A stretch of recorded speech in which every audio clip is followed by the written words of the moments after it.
think about what you mean? Talking about escape to I'm Witch gonna get Mountain. this money. Like I was a tooth fairy, bro. Right. Feeding Disney checks. Right. Straight up. Tutu, no problem. Give it to me. When Disney calls, He is the pick up. Snoop of wrestling. Anywhere to make money out there, he's doing it. Cooking show next. Oh god. It's gonna be like, I'll make 20 pizzas Right. for my pre-workout.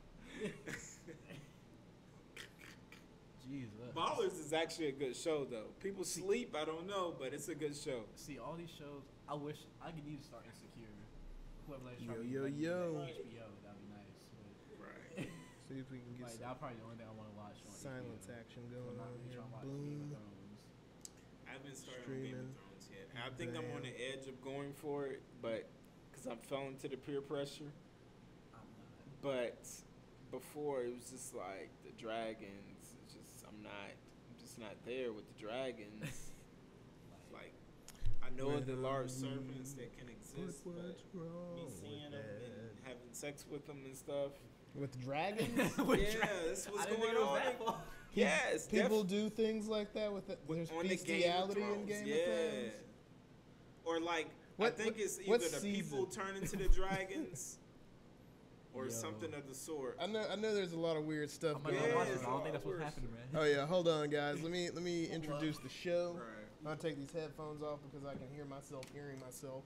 Right. And that's not so weird, but when you've been doing this as long as I have, it just kind of gets old. So, welcome to the Erraticast. I'm here with Shemuel and Samson Gray. Yo. What is Hey God? I'll let you do your intros first, real Alright, quick. So, do a little drop. Hey God is a 7-track EP that released on August 1st. The creation of this, well, starting off with the title, Hey God just really means how I talk to God. And when I'm talking to God or whoever other people may believe in, it's never on like, hey, bless me with good health. Hey, like I do that as well, Yeah. but it's more so like a conversation. Like I'm talking to you Oh. right across from the table. Like, Like- hey God, Like he answered the phone. You're like, Hey God, yeah, like he answered the phone. I got like, you. I got you. That's cool. So by no means am I a Christian rapper. Like, just want to let that be known. Just because this has a God in the title does not mean that. Just want to let that be known. Isn't it kind of like isn't that a saturated field anyway? Very. I mean nowadays especially, because I think I know more Christian rappers than I know like rappers. Like I know like Lecrae and Andy Mineo, but that's it. Nice. But yeah, so hey God, the culmination of this is just like, hey God, I'm doing all this work. You're watching me do all this work. It's time for me to put up my effort, and like this is my debut EP, so this is time for people to know who Samson Gray is, what I'm thinking, what I feel. So it's like, hey God, like I think there was an old book. I won't call it old, but it was like. It was titled like "Hey God, It's Me, Margaret" or something like that. Yeah. So it also came from that. Cause I always liked the title of the book. Never read that book, but always liked the title of the book. It always drew me to the cover, but I just never read that book. Okay. But so it's pretty much just a proclamation, and just the sound of it is just. I don't want to say alternative, cause I feel like that word is kind of weak to use, but Alternative trap. yeah, alternative trap. Like I'm not like I'm being very Alternative honest and trap. truthful. Like I'm talking about things like just situations in the community with police brutality against black people. On this one song called "Hell Must Be Closed" with the D a part of closed in parentheses because it's hell must be closed. Hell must be closed. For example, hell must be closed because all this bad stuff is happening in the community. But hell must be closed because we gotta like put a lock and key on this stuff happening. I can curse, right? Okay. On this shit happening, and just pretty much that. So, and that song got inspired by the Dallas shooting, where they try to put the blame on this black man from Texas by the name of Mark Hughes, because everyone knows Texas is an open carry state, and he had his rifle with him when they was having like the protests about stuff with Philando Castile and Alton Sterling around the same time. Oh yeah. And I remember like literally that night, this is like the first time we saw like social media save a person's life, like because Twitter was like, that's the wrong guy, and his brother even said like he already gave his rifle to an officer, and you had people like oh yeah, going, oh, this is the killer and stuff. I can't remember the guy name. I think it was like Bill Walsh, or someone was like, Obama, this is the real America speaking. It's like these mad racist like shit you're saying, and all these proclamations people making about how the police should deserve better treatment when, you know, they're doing all these things to black people just out of no reason. Almost seems like out of spite. Oh yeah. So I was telling somebody not too long ago. It's like, and it's like, not even just with black people. I know we're getting the most action in the whole deal. But I was telling somebody, and it was kind of borderline conspiracy theory, that, you know, if somebody has a vendetta against somebody, who's the best person to act as an assassin? A cop. Right. Cops will take money for things that they, you know, shouldn't otherwise be doing. Right. Because like they're acting as pure assassins. Yes. Even with this song, like, I feel that way. Right. Like, even before I wrote that song, it kind of sparked conversation with, like, because I remember when that incident happened, people was having the hottest takes, like it was NBA season, on Facebook and all social medias about how the situation handled. Like, I can count on one hand how many white friends I have on social media, like on all 3 accounts. Like, like, so with that being said, because they're just like, oh, well, he shouldn't have had a gun. But I'm like, you would do the fucking same thing if you gotta protect yourself and you don't know what's gonna happen. So what are you talking about? I even had like people like in the family, like, and other friends, like, well, y'all always get loud when it's white people or other races killing us. What about black on black crime? And like, all right, here's how I feel about that. Black on black crime, does it happen? Yes. Is it a thing though? No. Because what people have to understand, that the media portrays that because it's more, no one wants to hear about Sally saving a fucking turtle. Let's hear something like, look at these black people, look at them, you know, niggering it up again. Like, they're killing each other. Marcus killing Tyrone again.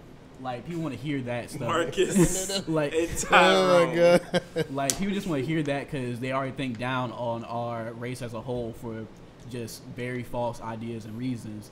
But the way I try to explain it to one of my friends, I was like, all right, a black person is more than likely to kill someone of his own race, but so is white people.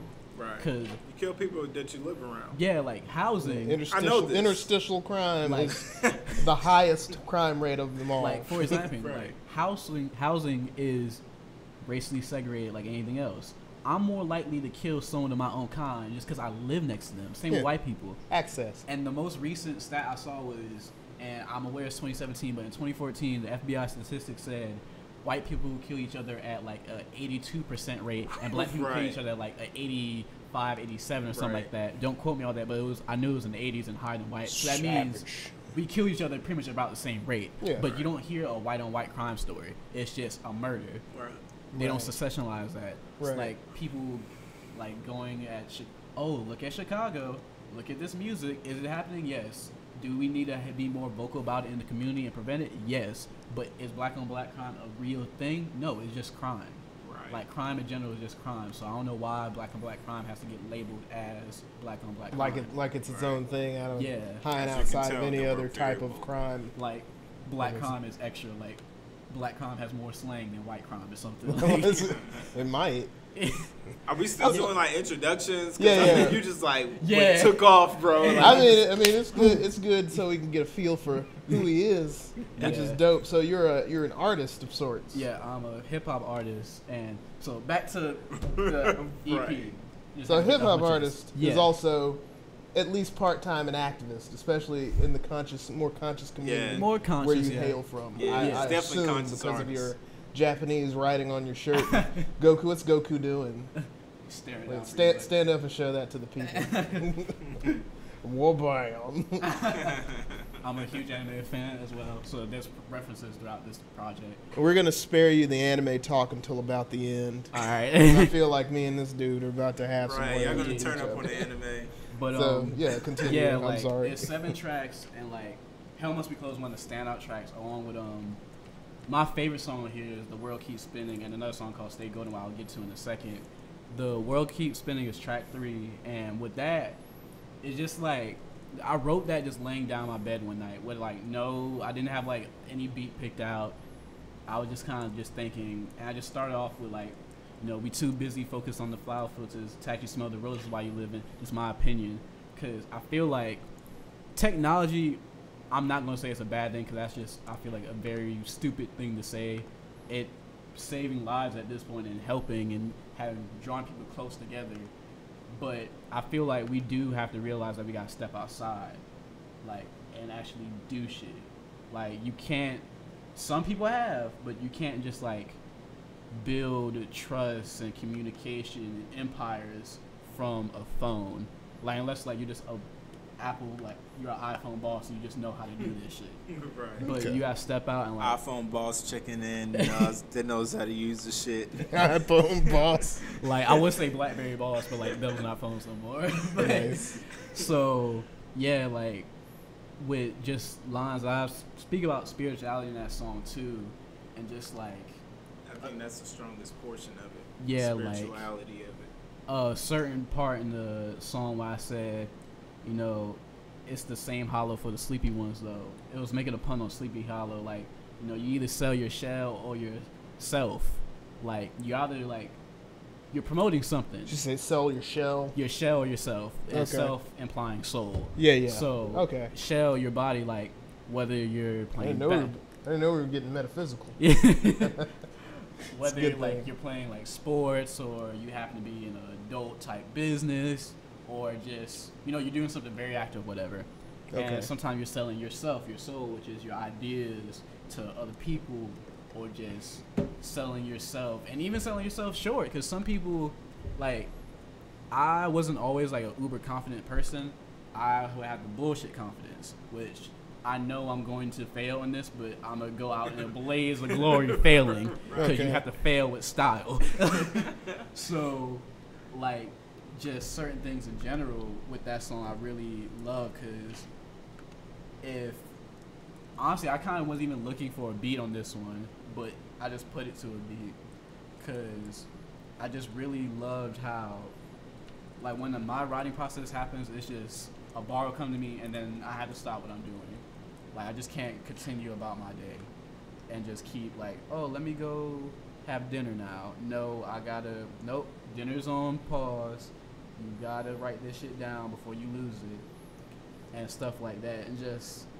And quoting anime references again, but one line, I think it's about the fourth or fifth bar in the song, I said, I feel like Trunks because I know the androids is a threat, and I get so fucking upset when I ask where your third eye is just so you can point to your phone. Y'all some fucking clones. Like, Okay. All right. It's like, all right. Sold me. yeah. So, like, I'm not saying technology is bad or, like, anything's bad in here, but, like, you gotta realize you gotta connect with people still. Right. Because it's one thing to know someone off of, oh, this my homie from Twitter. Right. But you never met that person, and you don't know what gets them going, what pisses them off, Right. and shit like that. So that's what The World Keeps Spinning is about, and that's probably my favorite song next to Stay Golden. With that song, there's no inspiration for this song, to be honest. I just kind of wanted to talk shit a little bit, but I guess in a more deeper and concise way. Mm-hmm. Cause, and this harkens back to something that happened about, I'm gonna say election season, past what the fuck it happened at. There's some black kid, dude named Quaterius Manning or whatever. I remember there was a video of him on Twitter where I first saw it, and he was arguing with like this other dude about, oh, Trump is this, we voting for Trump is better, Hillary is a liar and whatever. I don't really care what your political affiliation is, but it's just like an obvious like right and wrong answer where we're gonna go when it came to the time of election season. Right. But just with that, like the opening lines of that, simpleton speaking like the Sims. Like, if you ever play the Sims game, they don't speak English. They're just wah wah wah wah wah, like Charlie Brown's parents or some shit. So it's like people out here just like talking with like, they're talking like a chicken with like, they're just out here moving reckless and thinking reckless. Right. You know, next line, if I don't never ever plan to revenge, burn my eyes before I set fire to the world, enjoy people thirst for a chance to get right. Cause I was kind of in a depressive mood. I was like, yo, people's trash. Why y'all thinking like this? What the fuck is going on? Like, whether it's in the community or just anything in my personal life, like, the fuck is y'all doing? Like, why y'all just parading dumb shit and thinking this is okay? And like, I'm not a big proponent for fuck shit at all. Like, I like when people are themselves, whether that be nerdy, cool, whatever. Okay. Cause Or nice. Yeah, nice. Or nice, mean, whatever. As long as you're yourself, we gonna get along. Okay. I might not have to be around you, but as long as you're yourself, I can respect that. Cool. So I just don't like when people are, don't want to say fake, but just. Well, I mean, fake's probably a good choice. It's of the word. word. It's something that people are familiar with. But yeah, like.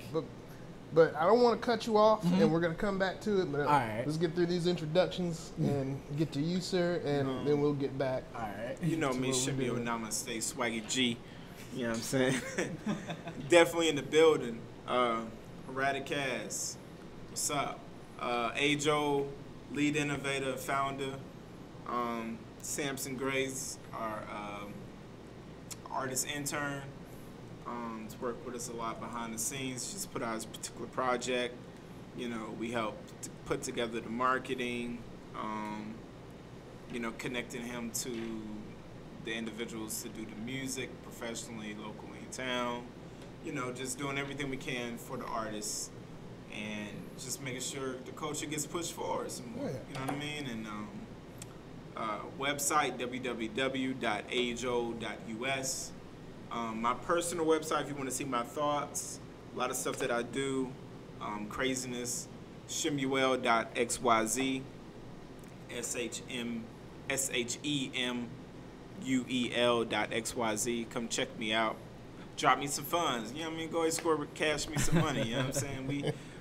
We got things to recoup. You know what I mean? We need donations. We all need donations. We all need donations. Give us Hit me money. up. Listen, do I have the rock? I'm shoot shot. You know what I'm saying? And aren't you a spoken word poet too? Yeah, that's a little spoken word right there for you. You know what I mean? On the low, you know what I mean? Dope. Yeah, spoken word. I do a lot of writing. I write a lot of poetry, and if I just write,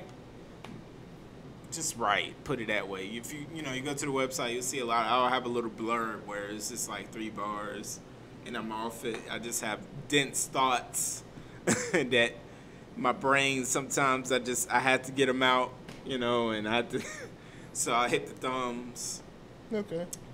But yeah, I don't try to say I'm too much of a spoken word artist because we have people here locally that really take that thing to heart. They do this shit. They really do it. They're not casual guys. They in blood, slams. sweat, tears. Listen, I went to all day, every day.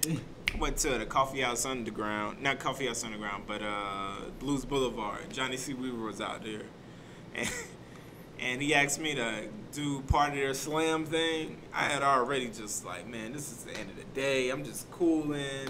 I'm feeling alright, and then he just pulled me in. I got up there looking at they give you one word, right? So my word was chunky. Now, my mental capacity was not at a point where I could say like, oh, I can just spit an old poem and then put chunky at the end and be done. I so focused on chunky, I was just saying the most ridiculous stuff. And I'm seeing this guy that's like sitting right here in front of me. He's just like looking at me like, what? But like the people who knew me like in the arts world, they were like, this is excellent. Everybody who was with you. Yeah, they was really with it. And I was like, yo, I am bombing up here, bro. Everybody else was like, this guy. What is this guy saying? Chunky. Did he just rhyme chunky and monkey? It's so right. So obvi. Exactly. So I was like, let me get off this stage, man. But yeah, that's me. Shimmy on Namaste. It means y'all's heard. Peace be unto you. Okay, cool. So that's awesome. It's good to have you guys on the show. I really appreciate you coming through. Yeah. It was actually quite a surprise. I was going to run the show all by myself. I had planned to with nothing other than a script. Well, not a script, but like a sheet of notes. Mm-hmm. But I guess we can get into the actual meat of the conversation right now. After we've been introduced to 2 very cerebral brothers. And, we're about to hit you with some of the raw realness. Let's get with it. So, I guess to begin with, like when you hear the word nice, what does that mean to you? Just someone that don't want to say the definition with the same word, but a reasonable guy. Like they're not a dick. That's a good word. reasonable guy or female. Like they'll help you when needed, and they're there. Yeah, the opposite of a douchebag. Anything anti-douchey. Those douchey types are the worst. Right. So you guys consider the idea of nice to be something like, oh, if I need help moving furniture, I can just call this person up and they'll be more than happy and willing to help out. Or if you like, they're at the store with you and they need a couple bucks, like, hey man, I got you back, and you get them back because reciprocity is the way of the world. It's the law, it's the order. It's so natural. Yeah. Just like when somebody does something for you, you want to do something back for them. Mm-hmm. So I guess we can get into now. Do you know what etymology is? I'm sure at least one of you does. Roughly, in my understanding, it's like the meaning and the breaking down of words and the use of them as well. So maybe something deeper. Okay, well, no, I mean the etymology of a word is its deepest root meaning. Right. Okay. It's like its original. Right. In its conception, its original definition. Yeah. So, like, we have a lot of words that we use on a daily basis. Never knew where they came from. I used to get this book, and I can never remember the name of this series, but it was a book that it was a young introduction to etymology. Mm-hmm. It was like, do you know where kangaroos come from, where the word kangaroo comes from? And it just lays it out in a child way. But it's like these long stories about how they got named and how names changed over time. And from this book, I learned that things change, like definitions change, but the words may stay the same, but the way we use them will be different. So I learned this not too long ago, that the etymological root for the word nice is the same as dumb or stupid. So in its original inception, the word nice, if somebody's like, oh, he's such a nice guy, right. He's like, what a dumbass. Like, very ironic. It's not a compliment. Wow. That's crazy. And that's kind of the thing. That's what we're here to talk about today, is that people who act nice but really aren't so nice, and the effect that it has on the world around them. Yes, they're douches in disguise. Disguise douche. This guy's really a douchebag. So I came along with this whole. I came up with the idea of the show because basically, if you watched any of the old shows, like I would personally talk about things like relationships a lot and getting along with people. Yeah. Because I've recently learned that I was a pretty nice guy.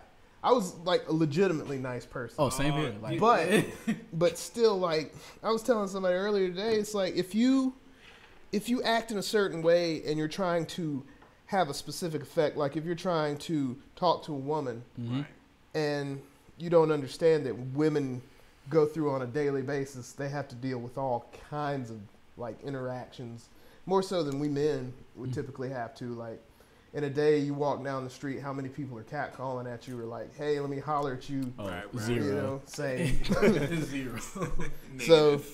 So like women apparently have to deal with that sort of thing constantly, and I've seen it. Right. I know you've seen it. I'm sure you've got some stories. Yeah.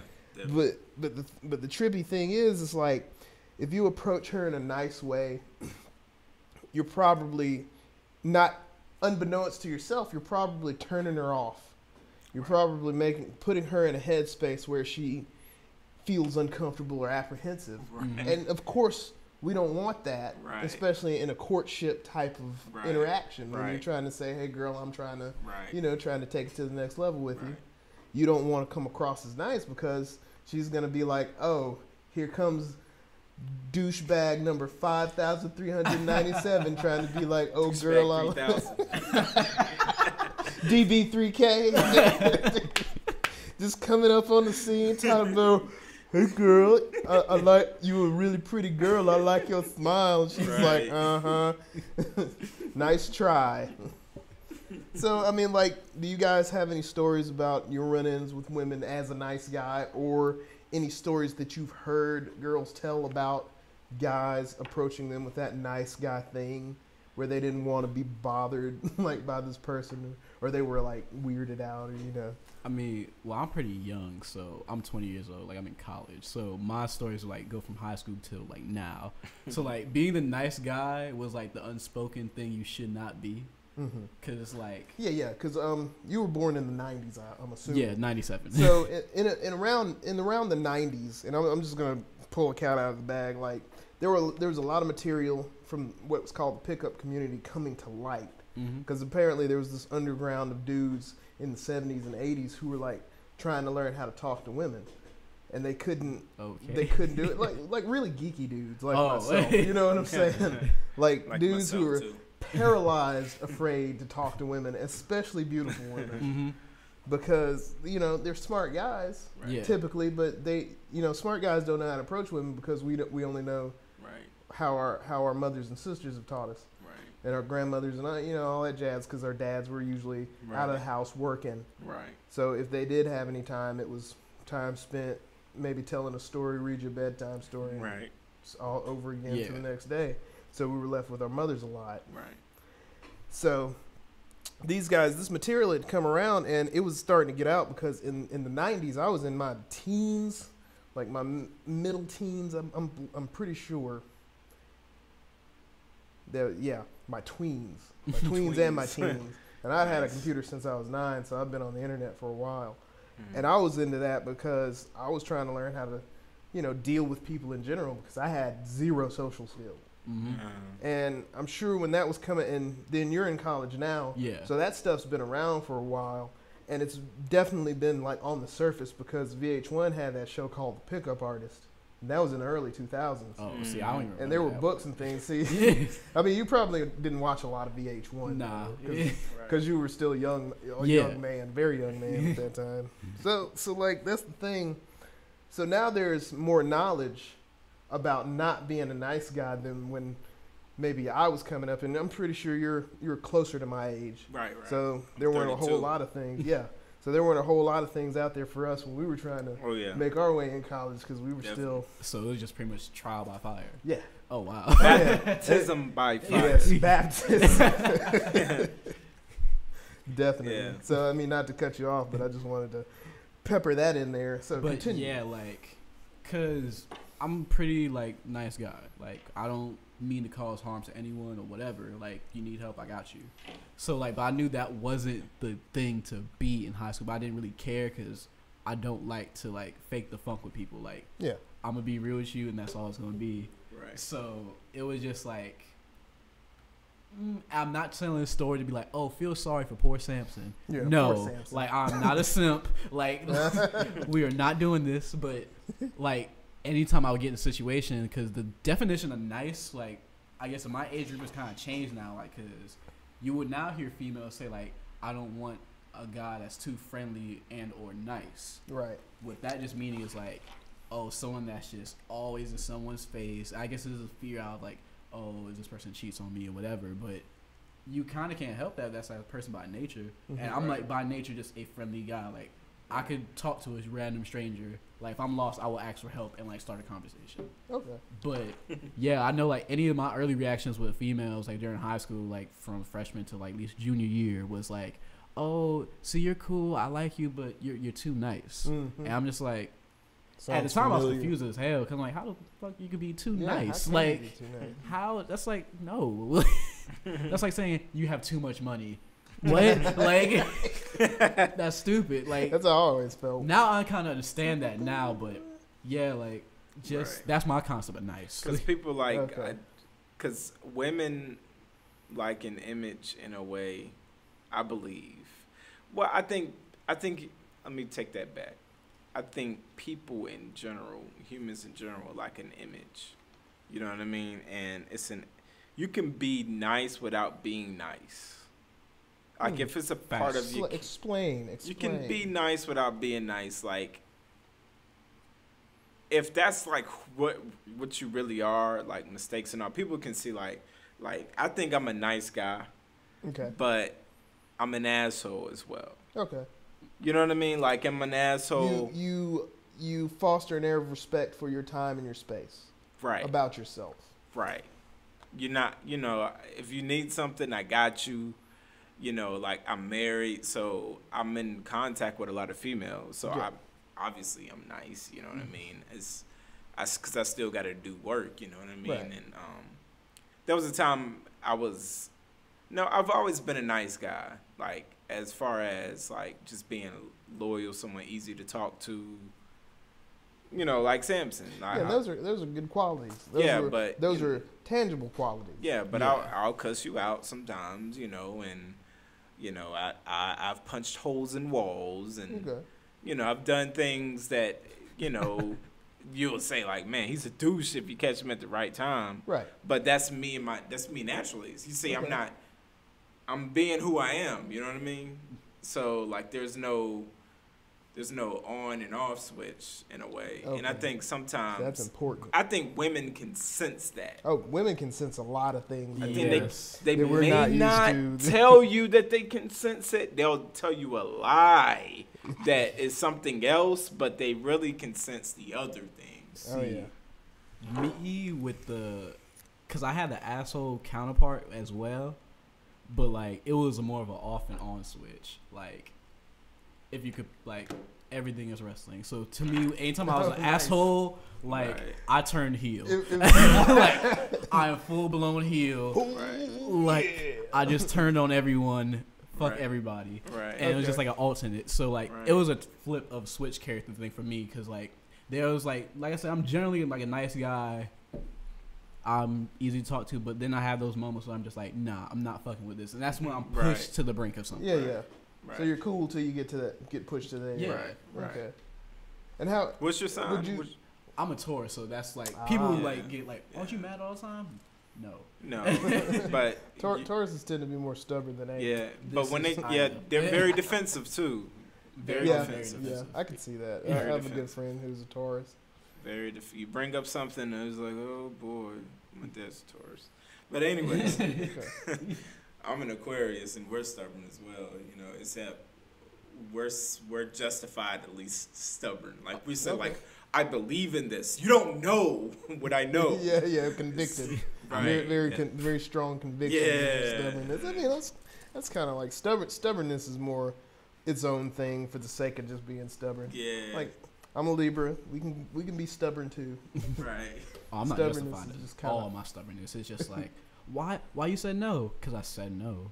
Yeah. Like, no is a definitive answer. Why I gotta explain a no? I mean, and that's a good thing. That's how you gotta be. Like, and when we're talking about like what women can detect and how they feel about things, it's just like when you're not being genuinely nice, people can tell. Like, not just women, but women have a keener sense.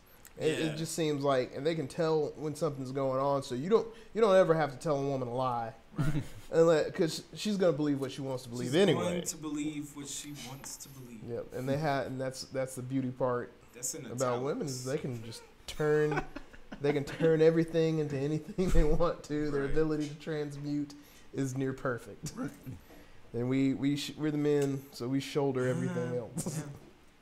But I mean, it's a beautiful thing, and like, and the thing is, it's like you can be yourself, whether you're nice or not. And I think the poor thing about this whole thing is that the stigma of the nice guy is not exactly the same as being something like a good guy. But we can probably get into at least one problem that the good guy and the nice guy share. I like that. And that's that they tend to have a hard time expressing their true needs and true wants to a woman. And women need that. Women need to be told.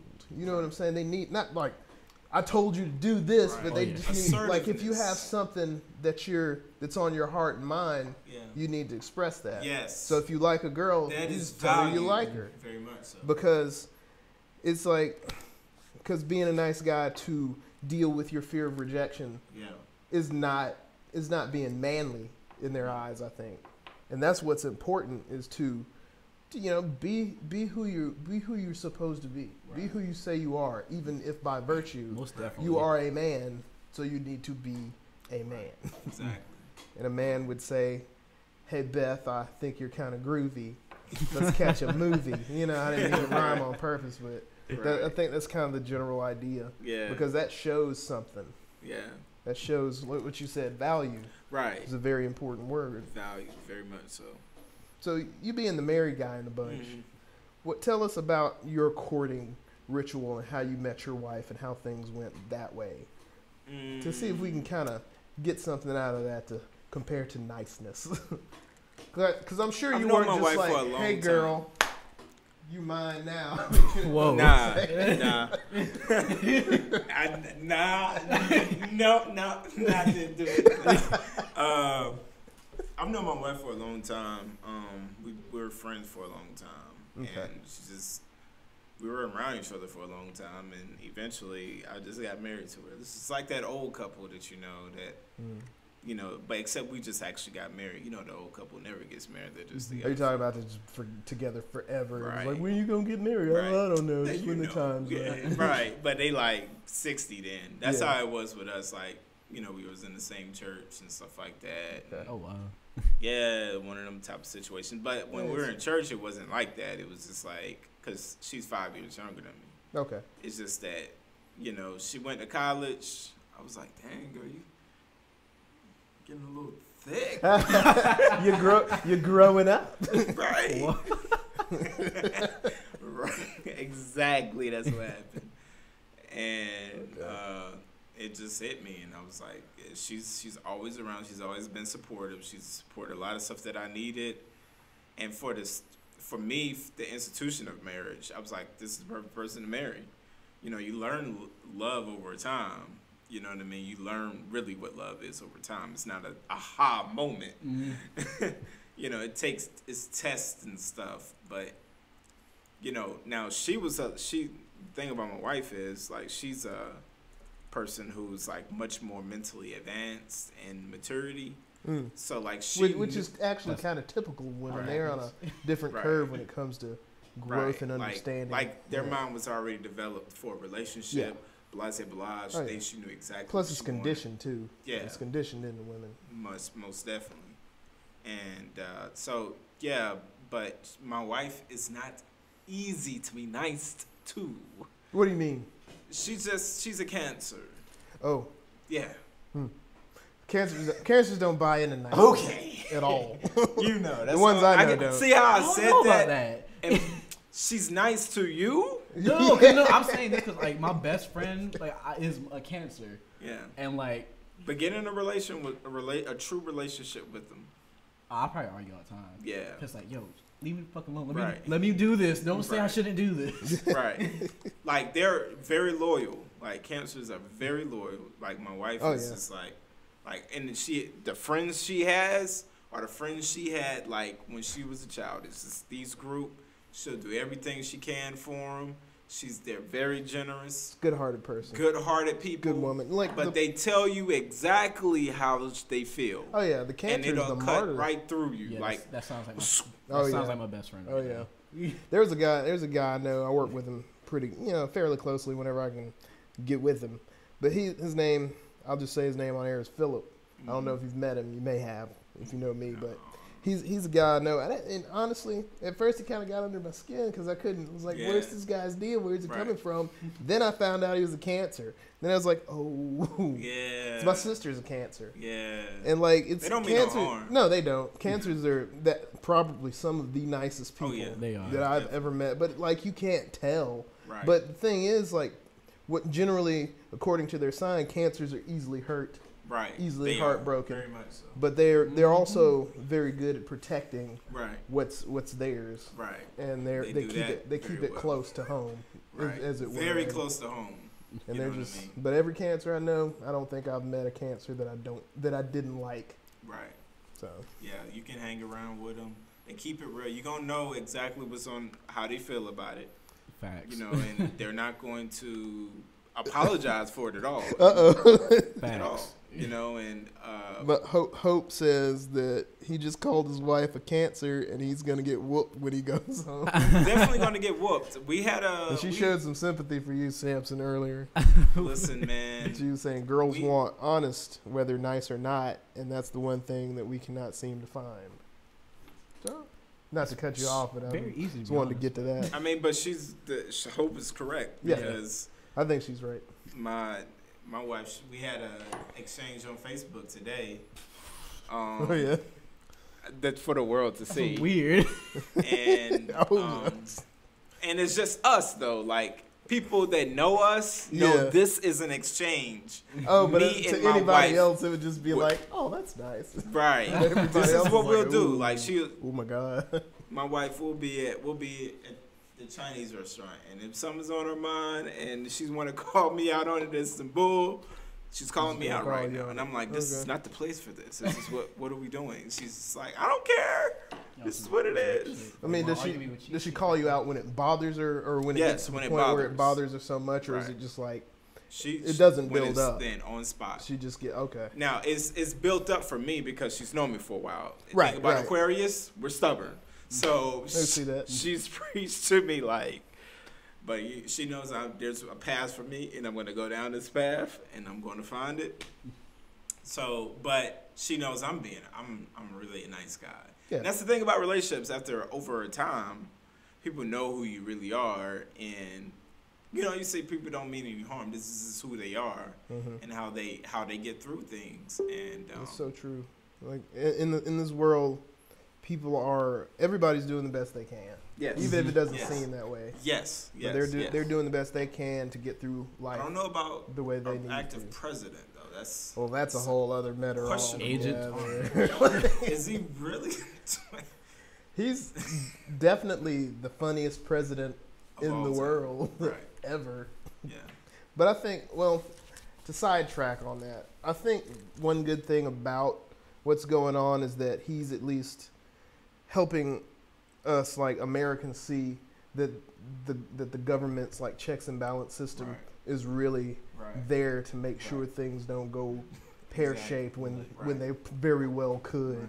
And that might be the whole objective of him being there. Yeah. To prove that one point that's to how America. I feel. That's how I feel about it. I think for anybody else, he would have been gone. So maybe this is a lesson the kids need to get. Oh yeah.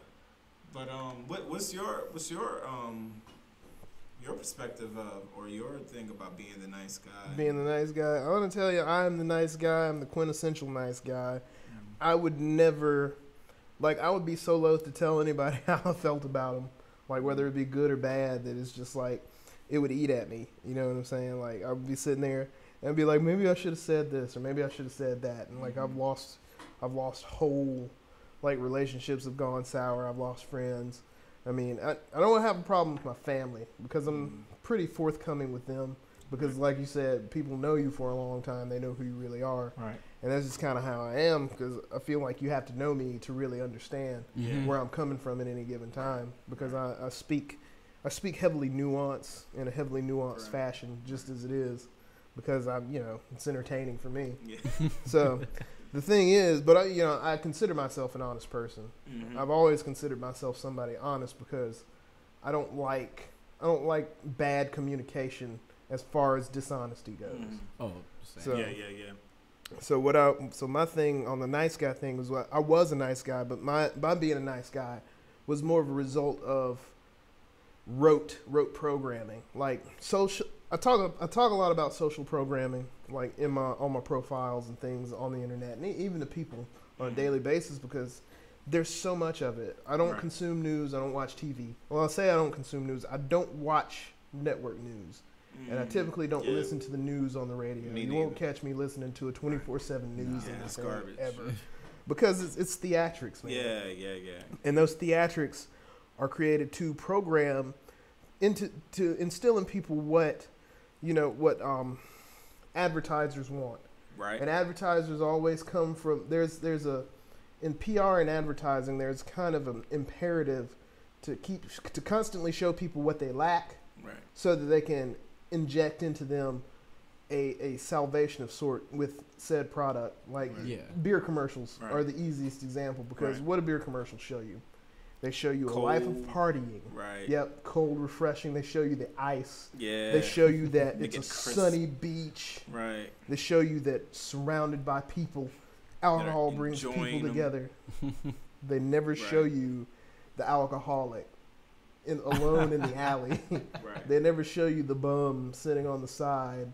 They never show you that one guy who's been begging for change only to go buy a tiny, like, bottle of vodka, the cheapest stuff you can find. Right. Nobody will talk to that guy. It's not like that. That's not reality. And that's what, to me, being a nice guy is just wearing that social programming.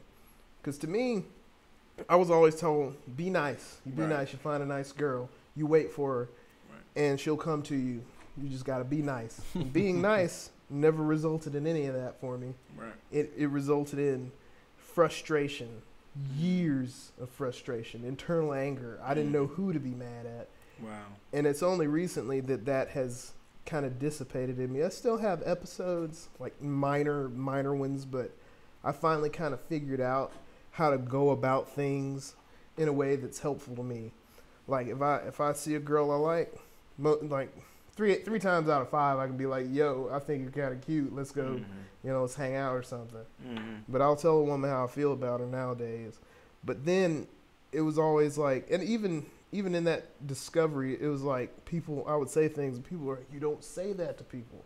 That's not what you do. Right. But let me ask you a question. Do you feel that in your growing and dealing with the opposite sex that you had been given ideas that were not conducive to forming the type of relationships that you wanted, not only from your parents and TV, but also from women themselves? Definitely. Yes, because like no one really, like, just growing up from like the area I'm from, no one ever really said like be the nice guy.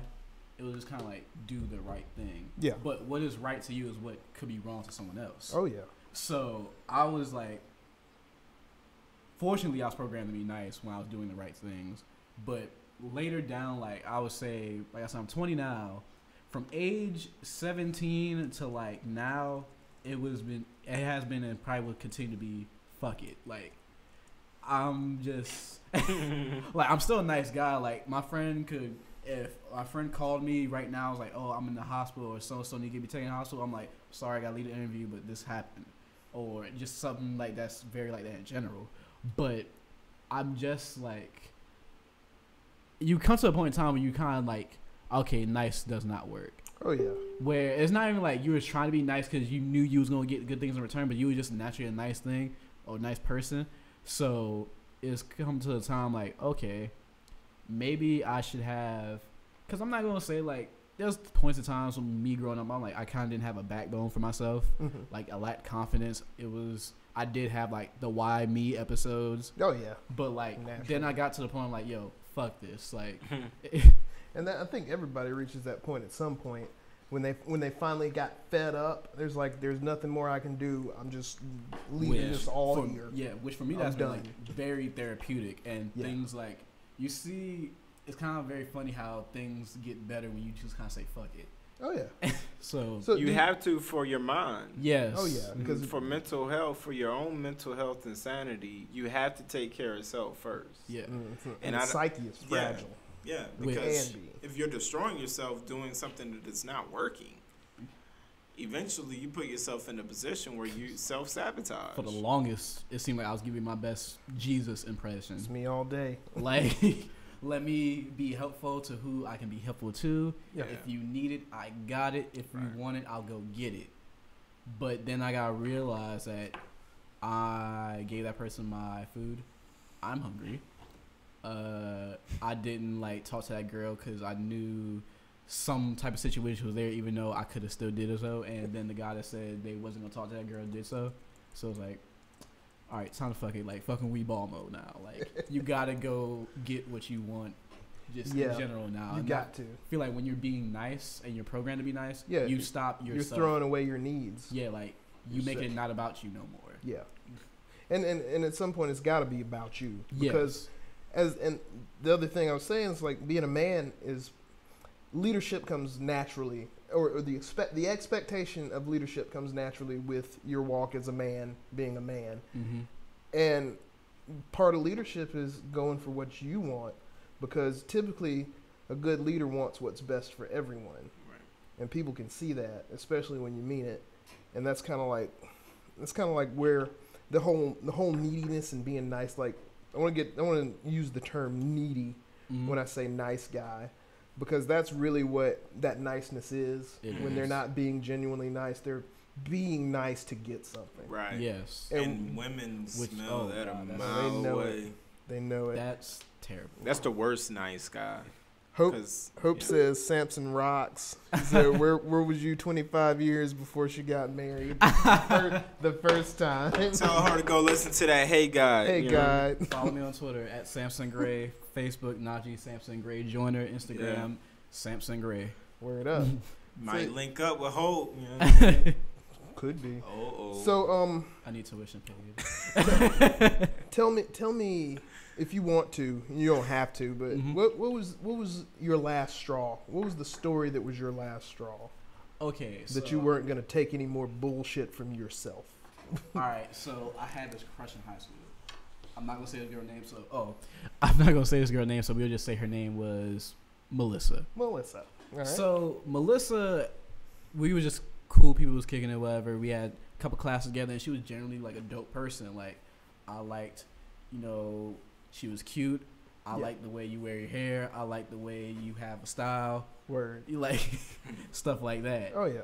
And we hit it off. Like we could talk instantly, whatever. And I remember, and like this is like the dumb thing now, the talking phase of shit. Oh yeah. Which that's a different definition, a whole conversation for another day. Oh yeah. But I was like, what is talking? Yeah. So like I was like, hey, who's doing the talking? I like you. I find you cute and whatever. I want to get to know you more on another level. So can we start talking or whatever? She was like, yeah, cool, sure. Tevin Campbell. Can we talk? Yeah, for a minute. Like so. So everything was cool and whatnot, and talking, whatever, and then you get in conversations with like, oh, previous, even though no one wants to have like, who did you date in the past conversation, right, and it was just like, those are kind of important, and it was always the same shit with me. So after a while, I just started to like read what was going to happen in whoever I was talking to at the time. Yeah, like I was not cookie cutter, but I was like, once again, everything is wrestling. This person has dated nothing but bad guys, and now they're dating the baby face. Or like they're talking to the baby face, i.e. the fuck boy. Oh, okay. Not you. Not me. Like, okay, nice guy. And gotcha. It was like, oh, you finally talking to the guy that's people cheer for and they want him to succeed. Yeah.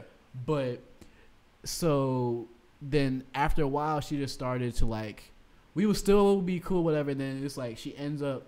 It was this one dude that we knew in particular. I'm not gonna say his name, so his name's gonna be Terry. So Melissa we would like just roast this guy because he was just funny to roast. He was like one of those guys that's like, dude, you're pitiful. Like nigga, you would be the type to eat soup with a fork. Like that's how trash you is. Like, oh god.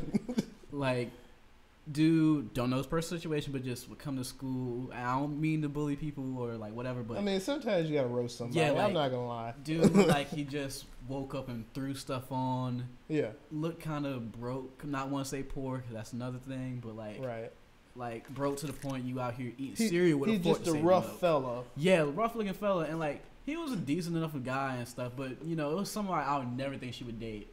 So down the line, of course, is the person that you talk shit the most about that somehow you end up linked with. Word. And she ended up dating dude. I was like, so how in the hell, like, so we talk shit about this dude all the time, but you just end up dating this guy? He was like, but I really like this guy. I'm like, he ain't shit. And it's like, but I like, cause a thing what I noticed with like females so far with my young age is like, for some reason they like projects. They like you talk about the hood. No. Like projects like something to work on. Uppers. Yeah, like maybe I can change it. You can't change someone that cannot want to be changed. Like you can't change somebody who won't change themselves. Like that's stupid. Right. Like you cannot take sugar. I mean, you can't take shit and make it sugar. Yeah. It's not happening. You can always polish a turd though. Yes, like it might look clean, but it'll still be shit. So that was like the last straw for me. I'm like, I really like this person. Yeah. I felt a type of way about this person. Like, I would do anything for this girl, whatever. And it was just, all right, fuck it. Like, now let me focus on me. So after time, I was like, oh, why didn't you text me or why didn't you call me? I don't get paid to do that. Word. I don't got time to do that. Right. why do I got to do that? I could be doing something on my own time. Then I just started just like being more loose. I became, I guess, more of the anti-hero figure. Like I'm still a nice dude, but I'm gonna be a dick when needed. Yeah. You're just like, hey, you shouldn't have killed that guy. It's like, well, he shouldn't have been trying to burn down that orphanage. Yeah, like throw him in jail is not helping. Right. He just do it again. Yeah, that's an interesting dichotomy too. Like, you weren't being nice you weren't nice needy, but you were just like that guy itself. Even though the expression of it's probably not the best.